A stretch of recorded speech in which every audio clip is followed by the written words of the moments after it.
गृह एवं सहकारिता मंत्री श्री अमित शाह जी से हमारी विनम्र अनुनय है कि कृपया हम सबको संबोधित करें, हम सबका मार्गदर्शन करें, जोरदार तालियों से स्वागत करें माननीय गृह एवं सहकारिता मंत्री श्री अमित शाह जी।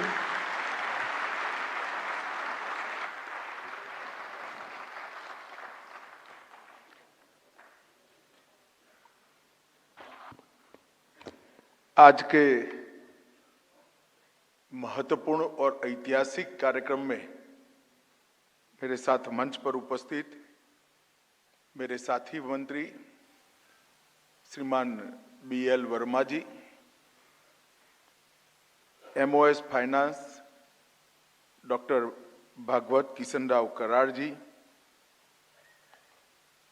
सहकारिता सचिव श्रीमान भूटानी जी, श्री विवेक जोशी सचिव वित्तीय सेवाएं, श्री ज्योतिन्द्र मेहता अम्ब्रेला संगठन जो हमारा बना है इसके अध्यक्ष महोदय, श्री लक्ष्मीदास जी नवनिर्वाचित नेपकेप के अध्यक्ष, और आज देश भर से अर्बन कोऑपरेटिव बैंकों के माध्यम से सहकारिता और देश के लोगों की सेवा करने वाले आप सभी भाइयों बहनों का मैं हृदय से स्वागत करता हूं।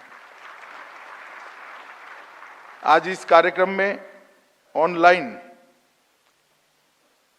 सभी डिस्ट्रिक्ट कोऑपरेटिव बैंक्स और कोऑपरेटिव के ग्रामीण क्षेत्र से जुड़ी हुई पूरी इकोसिस्टम ऑनलाइन उपलब्ध है। मैं बाद में बताऊंगा कि इनको क्यों उपस्थित रखा गया है, क्योंकि जब तक कोऑपरेटिव में कोऑपरेशन बिटवीन कोऑपरेटर्स नहीं होगा ये कोऑपरेटिव कभी सफल नहीं हो सकता है। सहकारी संस्थाओं के बीच में सहकार और परस्पर आगे बढ़ाने की ताकत ये जब तक नहीं देते हम आगे नहीं बढ़ सकते।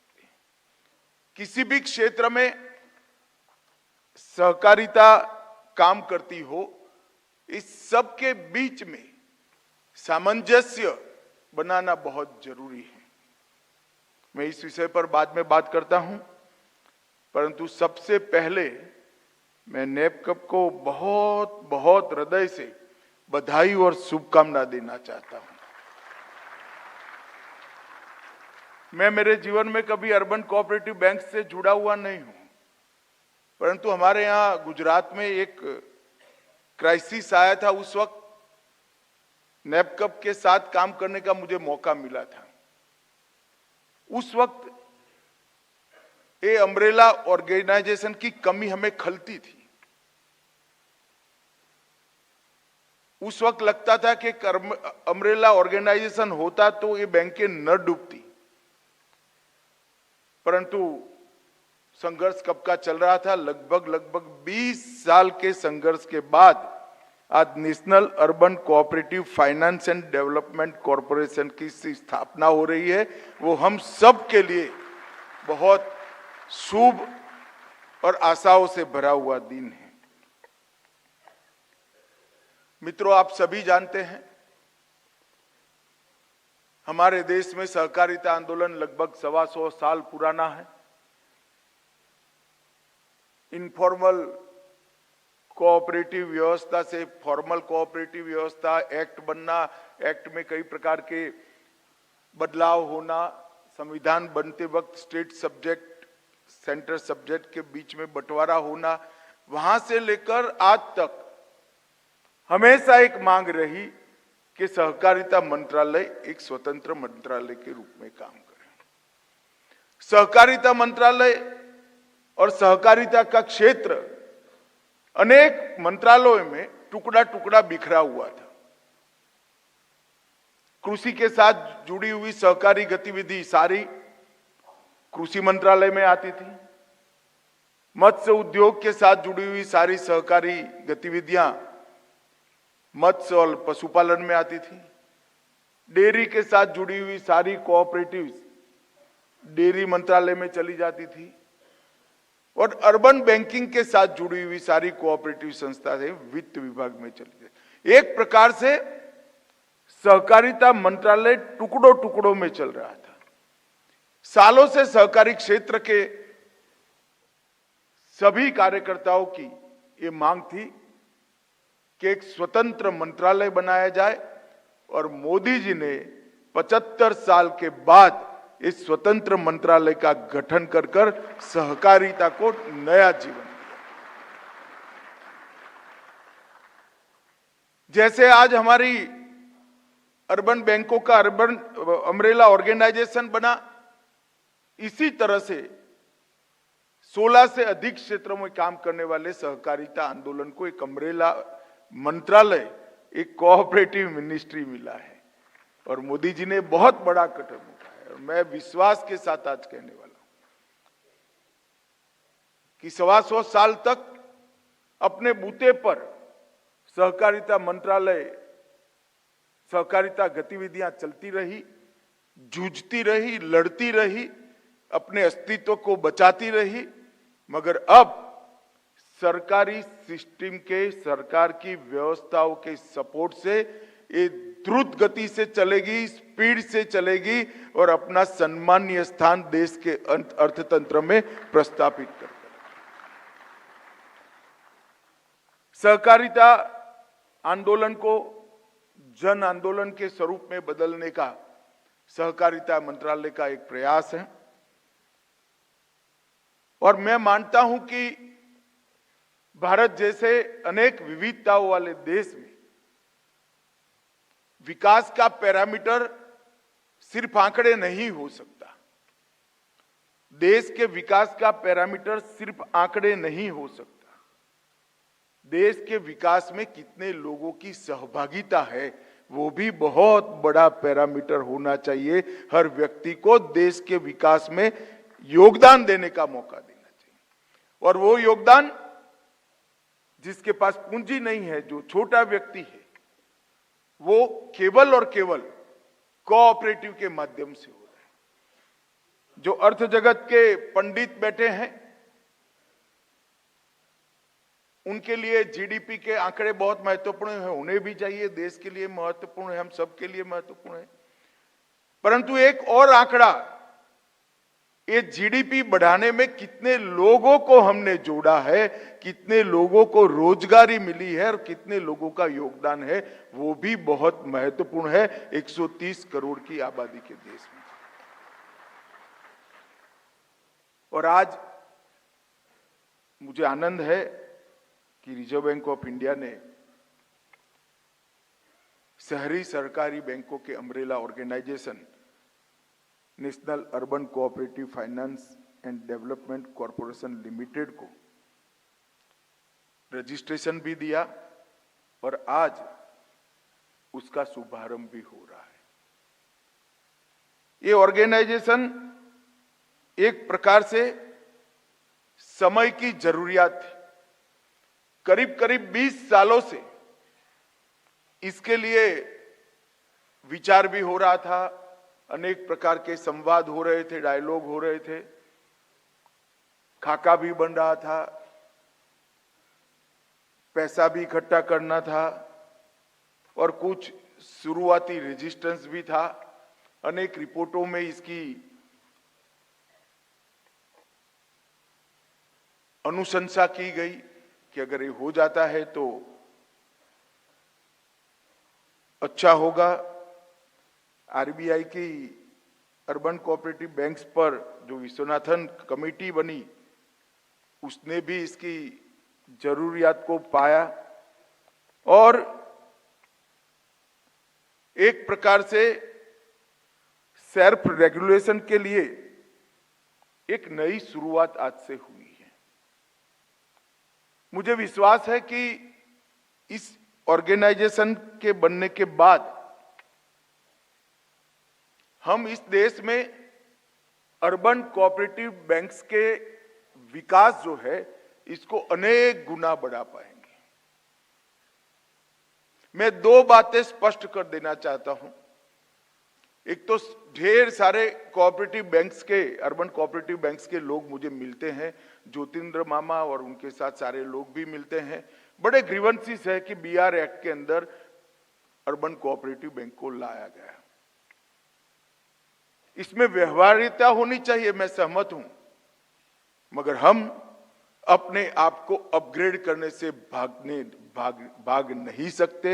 हमारी विश्वसनीयता के लिए बहुत जरूरी है कि रिजर्व बैंक ऑफ इंडिया के सारे सर्कुलर का पालन हम करें और उसको हमारे साथ मैच करने का हमारे यहाँ अपग्रेडेशन की व्यवस्था करें। अगर हम इससे भागेंगे तो आने वाले दिनों में स्पर्धा में टिक नहीं पाएंगे। मेरी बात कटु जरूर है, मगर मेरी बात सच है। आज अम्ब्रेला ऑर्गेनाइजेशन बन रहा है, तब मैं अम्ब्रेला ऑर्गेनाइजेशन की पहली जो कमिटी बनी है उसके सभी सदस्यों को भी कहना चाहूंगा कि अम्ब्रेला ऑर्गेनाइजेशन का एक प्रमुख काम होना चाहिए कि बीआर एक्ट के लिए छोटी सी छोटी बैंक को तैयार करें और इसके लिए योग्य बनाएं। इसके बगैर हम नहीं कर सकते। और दूसरी ओर ये भी बात कहना चाहता हूं कि बड़े लंबे समय से रिजर्व बैंक का अप्रोच रहा कि ये कोऑपरेटिव, अर्बन कोऑपरेटिव की व्यवस्था कालबाह्य हो गई है, इरिलेवेंट हो गई है। मगर अब रिजर्व बैंक ने काफी सारी हमारे समस्याओं का निराकरण भी किया है। और मैं आज नेपकप वालों को पहले भी कह चुका हूं, सार्वजनिक मंच से कहना चाहता हूं, हर टाउन के अंदर एक अर्बन कोऑपरेटिव बनाने का हमारा लक्ष्य रखकर आगे बढ़ना चाहिए और इसको पूरा करना चाहिए। नेपकप की जिम्मेदारी है कि अच्छे जो कोऑपरेटिव फाइनेंस में काम करने वाले हैं, हमारी क्रेडिट सोसाइटियां हैं, जिनके पास पात्रता है, जिनका लंबा बैलेंस शीट का इतिहास है, ऑडिट रिपोर्ट अच्छे हैं, उनको बैंक में कन्वर्ट करने के लिए आपके यहां इस अम्ब्रेला ऑर्गेनाइजेशन ने एक व्यवस्था करनी चाहिए। अम्ब्रेला ऑर्गेनाइजेशन ने भी करनी चाहिए और नेपकप ने भी करनी चाहिए। नेपकप का स्वरूप बाय एंड लार्ज मैं करीब 20 साल से देख रहा हूं, समस्याओं के लिए संघर्ष करना और रिप्रेजेंटेशन तैयार करना हो गया है। नेपकप का एक उद्देश्य क्रेडिट सोसाइटीज और अर्बन कोऑपरेटिव्स बैंक के सेवाओं में और संख्या में विस्तार भी होना चाहिए, एक्सपांशन भी होना चाहिए। हम हमारा ये लक्ष्य ही भूल गए हैं। हमने एक समयबद्ध कार्यक्रम बनाना चाहिए, जैसे पैक्स ने बनाया है कि हर पंचायत में पैक्स हो जाएगी। 2027 से पहले इस देश की एक भी पंचायत नहीं होगी जहां पैक्स नहीं होगा। इसी तरह से नेपकप ने भी अपना कार्यक्रम बनाना चाहिए, अम्ब्रेला ऑर्गेनाइजेशन ने भी अपना एक समयबद्ध कार्यक्रम बनाना चाहिए कि हर टाउन के अंदर एक अर्बन कोऑपरेटिव बैंक कैसे बने और इसके सामंजस्य की चिंता भी हम करें। कोऑपरेटिव मूवमेंट को अगर जिंदा रखना है तो इसको रिलेवेंट भी बनाना पड़ेगा और उसका एक्सपांशन भी करना पड़ेगा। कोऑपरेटिव के संस्कार को हमने नीचे तक परकोलेट करना पड़ेगा और यही काम है अम्ब्रेला ऑर्गेनाइजेशन का। अम्ब्रेला ऑर्गेनाइजेशन से अनेक प्रकार की सुविधाएं हमारी छोटी बैंकों को भी मिलेगी, बड़ी कोऑपरेटिव बैंकों को भी मिलेगी। बैंकों और रेगुलेटर के बीच में एक संवाद का काम भी, सुचारू संवाद का काम भी ये अम्ब्रेला ऑर्गेनाइजेशन करेगा। लिक्विडिटी सपोर्ट के समय पर ये लिक्विडिटी सपोर्ट भी देगा। इससे हमारे डिपॉजिटर में अर्बन कोऑपरेटिव की विश्वसनीयता काफी बढ़ेगी। नए क्षेत्र में अर्बन कोऑपरेटिव कैसे एंटर हो पाए, जैसा भी इंट्रोडक्टरी फिल्म में बताया, क्रेडिट कार्ड है या क्लियरिंग क्या सिस्टम है, इसमें किस प्रकार से हम एंटर हो पाए, इस पर भी ये काम करेगा। हमारी सीमाओं को व्यापक और सर्वस्पर्शीय बनाने का काम अम्ब्रेला ऑर्गेनाइजेशन ने करना है। टेक्नोलॉजी प्लेटफॉर्म और लिमिटेड सर्विस के मैंडेट, इस प्रकार की दिक्कतों को भी आने वाले दिनों में अम्ब्रेला ऑर्गेनाइजेशन ने एड्रेस करने पड़ेंगे। और कस्टमर बेस बनाने के लिए और ज्यादा इंक्लूसिव होने के लिए भी अम्ब्रेला ऑर्गेनाइजेशन ने एक रणनीति बनाकर आगे बढ़ना पड़ेगा। मित्रों, अम्ब्रेला ऑर्गेनाइजेशन में जो पेड अप कैपिटल है, मैं आज देश की सभी अर्बन कोऑपरेटिव बैंकों को अपील करना चाहता हूं कि इसका लक्ष्य 1 साल में ही आप पूरा कर दीजिए, किसी की मदद की जरूरत न पड़े। ये हमारा दायित्व है। अगर हम कोऑपरेटिव को एक्सपांड करना चाहते हैं तो इसके लिए अम्ब्रेला ऑर्गेनाइजेशन को मजबूत करना अर्बन कोऑपरेटिव बैंकों का दायित्व है। और इसके लिए शर्म में डालकर फोन करने पड़े संगठन के लोगों को, ये स्थिति ठीक नहीं है। हमने अपने आप आकर अपनी बैलेंस शीट को बिगाड़े बगैर अर्बन अम्ब्रेला ऑर्गेनाइजेशन में पेड अप कैपिटल के लिए मदद करनी चाहिए। अभी तो एनसीडीसी ने 200 करोड़ देने की प्रतिबद्धता जताई है। आप डर मत रखना, आप पूरा कर लोगे तो एनसीडीसी विड्रॉ नहीं होगी, इसको और ज्यादा मजबूत करेंगे। मगर मैं चाहता हूं कि पूरी रिक्वायरमेंट सिर्फ और सिर्फ अर्बन कोऑपरेटिव बैंकों से, मिनिमम रिक्वायरमेंट जो है हमारी अर्बन कोऑपरेटिव बैंकों से पूरी हो जाए, तभी जाकर समाज में और रेगुलेटर के मन में हमारे लिए भरोसा बढ़ेगा। ये व्यवस्था हमारे लिए है। ये बात सही है कि सरकार ने एक प्रकार से व्यवस्था करने के लिए एक जमाने में बाध्य भी किया था, परंतु ये हमारे लिए है। हमने इसको ताकत देनी पड़ेगी। और आज मैं एक काम और अम्ब्रेला ऑर्गेनाइजेशन को कहकर जाना चाहता हूं। गुजरात में हमने एक छोटा सा प्रयोग किया था। सहकारी संस्थाओं के बीच में सहकार का, बनासकांठा के अंदर, बनासकांठा में सारी सहकारी संस्थाओं का बैंक अकाउंट हमने कोऑपरेटिव बैंक में कर दिया। आप लोगों को आश्चर्य लगेगा, अकेले एक जिले में कोऑपरेटिव बैंकों की डिपॉजिट में 2 ही महीने में 1500 करोड़ रुपए की बढ़ोतरी हुई। और इसका एक चेन है। अब पैसा सरप्लस हो गया, क्या करेंगे? उसने स्टेट कोऑपरेटिव बैंक नहीं रखा, स्टेट कोऑपरेटिव बैंक क्या करेगी? अब वो डेयरियों के लोन अलग अलग बैंकों थे, वो वापस देकर उनको फाइनेंस कर रही है। ये पूरा चेन है। कोऑपरेटिव बैंकों ने, अर्बन कोऑपरेटिव बैंकों ने भी देश भर में व्यापार करने के लिए जो सुविधा चाहिए, वो सुविधा के लिए अपनी एक व्यवस्था क्लियरिंग की भी बनानी पड़ेगी। अपने साथ एक ऐसा ऑर्गेनाइजेशन बनाना पड़ेगा जो देश भर में बैंकर्स चेक के माध्यम से आपके बिजनेस को सुचारू बना सके। क्रेडिट कार्ड और इस सारी व्यवस्थाओं के लिए भी एक अलग प्रकार से व्यवस्था खड़ी करनी पड़ेगी। मैंने कुछ युवा बच्चों को एक काम दिया था, उन्होंने बहुत अच्छा प्रेजेंटेशन कुछ ही दिन पहले मुझे बताया है। मैं भेज दूंगा ज्योतिन मामा और डी कृष्णा को और लक्ष्मी जी को।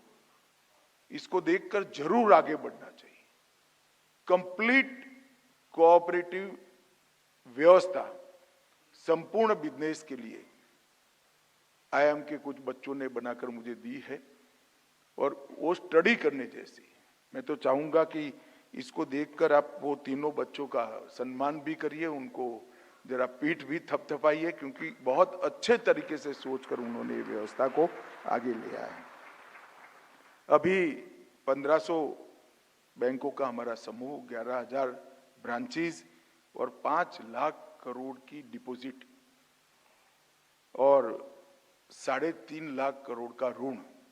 मैं आंकड़े इसलिए बोलता हूं, ये हमारी कलेक्टिव स्ट्रेंथ है। टुकड़े टुकड़े में देखिए तो ये स्ट्रेंथ कुछ नहीं है, स्ट्रेंथ ही नहीं दिखाई पड़ेगी। परंतु जब 1500 बैंकों का टोटल करते हैं तो 5.5 लाख करोड़ का करीब करीब डिपॉजिट और 3.25 लाख करोड़ का फाइनेंस, 3.5 लाख करोड़ का फाइनेंस, ये बहुत बड़ी स्ट्रेंथ है। इसको बढ़ाने तक का तो लक्ष्य रखना ही है, परंतु ये स्ट्रेंथ का संयुक्त रूप से उपयोग होकर पूरी अर्बन कोऑपरेटिव की व्यवस्था को ताकत देने का काम अर्बन अम्ब्रेला ऑर्गेनाइजेशन ने करना है और इसी के लिए इसकी स्थापना हुई है।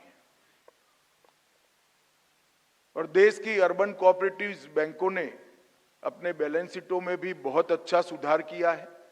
एनपीए के लेवल को, नेट एनपीए को 2.10% तक ले आए हैं। मैंने थोड़ा एनालिसिस भी कराया था, तो काफी तो लेगेसी भी है, मगर खैर बहुत अच्छा सुधार है। इसको और आगे ले जाने की जरूरत है और मैं मानता हूं कि अम्ब्रेला ऑर्गेनाइजेशन ने आने वाले 3 सालों में कठोर परिश्रम कर इसकी नींव डालने की जरूरत है। अर्बन कोऑपरेटिव बैंक से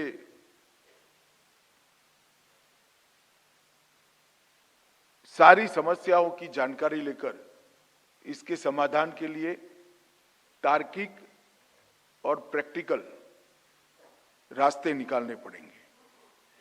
और मैं मानता हूं कि ढेर सारी चीजें जैसे एटीएम है, क्रेडिट कार्ड है, डेबिट कार्ड है, क्लियरिंग की व्यवस्थाएं हैं, एसएलआर के नियमन है, सिक्योरिटी का बिजनेस है, ट्रेजरी मैनेजमेंट है, रीफाइनेंस की सुविधाएं, ये सारों में इनको मदद कर टोटल कोऑपरेटिव की व्यवस्था को हमने आगे बढ़ाना चाहिए। मित्रों, ये आज एक संस्था बनी है, वो महज एक अम्ब्रेला ऑर्गेनाइजेशन नहीं है, हमारी सारी समस्याओं का समाधान का गेटवे है। आप मेरी बात याद रखकर चलना, अगर हम ढंग से काम करते हैं तो हमारी सारी समस्याओं का समाधान इसी से निकल सकता है। और वन टाउन वन यूसीबी, वो कंसेप्ट को लेकर अम्ब्रेला ऑर्गेनाइजेशन और नैपकप दोनों आगे बढ़े। जो भारत के बैंकिंग के इतिहास को बहुत अच्छे तरीके से स्टडी करते हैं, उन्हीं लोगों को मालूम है कि बैंकों का राष्ट्रीयकरण हुआ, नेशनलाइज बैंकें बनी, उसके पहले आम पब्लिक के लिए अगर कोई सरल रास्ता था अपने जीवन में विकास करने का, तो हमारी अर्बन कोऑपरेटिव बैंक्स थी। बैंकों के राष्ट्रीयकरण होने के बाद नेशनलाइज बैंकों ने वो जगह बहुत तेजी से ले ली। परंतु मैं अभी भी मानता हूं कि आम जनता के जीवन में उसको आगे बढ़ने का रास्ता कोई है तो केवल और केवल अर्बन कोऑपरेटिव बैंक है और कोई हो नहीं सकता। और हमारी भूमिका भारत के विकास में हमने सुनिश्चित कर देनी चाहिए। देश के प्रधानमंत्री जब कहते हैं कि हम दुनिया का 3रे नंबर का अर्थतंत्र बनेंगे, निश्चित बन जाएंगे, परंतु मैं मानता हूं कि मोदी जी जब कहते हैं कि 3रे नंबर का अर्थतंत्र बने, तब मोदी जी के मन में भी ये है कि आर्थिक विकास इस तरह से हो जो सर्वस्पर्शी हो, हर व्यक्ति को स्पर्श करने वाला हो, सर्वसमावेशक हो। वो आर्थिक विकास में सबका समाहित करके आर्थिक विकास होना चाहिए। अगर एक कंसेप्ट के साथ आगे बढ़ना है तो हर गांव में, हर छोटे शहर के अंदर युवाओं को आगे बढ़ाना है, छोटे छोटे स्टार्टअप को आगे बढ़ाना है, छोटे छोटे उद्यमियों को, स्वरोजगारी वालों को आगे बढ़ाना है, तो अर्बन बैंक के अलावे और कोई चारा नहीं है। हमने खूब तेजी से हमारे काम के अंदर विस्तार करना चाहिए, प्रोफेशनलिज्म लाना चाहिए। और मैं आज निश्चित रूप से मानता हूं कि छोटी बैंकों के लिए अर्बन कोऑपरेटिव बैंक्स का अम्ब्रेला ऑर्गेनाइजेशन सुरक्षा कवच है। इससे हमारे डिपॉजिटर्स की हम पर विश्वास भी बढ़ेगा और आने वाले दिनों में हमारे काम के अंदर बढ़ोतरी भी होगी। आज लंबे समय से जिसके लिए अर्बन कोऑपरेटिव बैंक्स राह देख रहे थे, वो दिन आ गया है। आज अम्ब्रेला ऑर्गेनाइजेशन बना है। मैं आशा करता हूं व्यवस्था में बैठे हुए सभी लोगों से कि अम्ब्रेला ऑर्गेनाइजेशन सिर्फ बैंक के संकट के समय में उसको बचाने के लिए इसका उपयोग न हो, वो तो हो ही, करना ही चाहिए, परंतु बैंक के विकास के लिए, बैंक को मॉडर्नाइज करने के लिए और बैंक का बिजनेस और डिपॉजिटर्स दोनों को बढ़ाने के लिए और बैंकों की संख्या को भी बढ़ाने के लिए एक मल्टी डायमेंशनल इसका उपयोग कर कर हम अर्बन क्षेत्र में कोऑपरेटिव बैंकों का जो हमारा मॉडल है इसको और मजबूत करें और देश के अर्थतंत्र का एक मजबूत हिस्सा बनाए हैं। ऐसी आप सभी को बहुत बहुत शुभकामनाएं और साधुवाद देकर मेरी बात को समाप्त करें।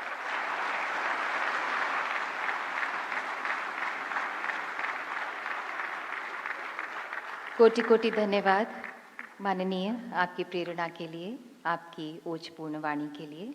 और अब हम अनुरोध करते हैं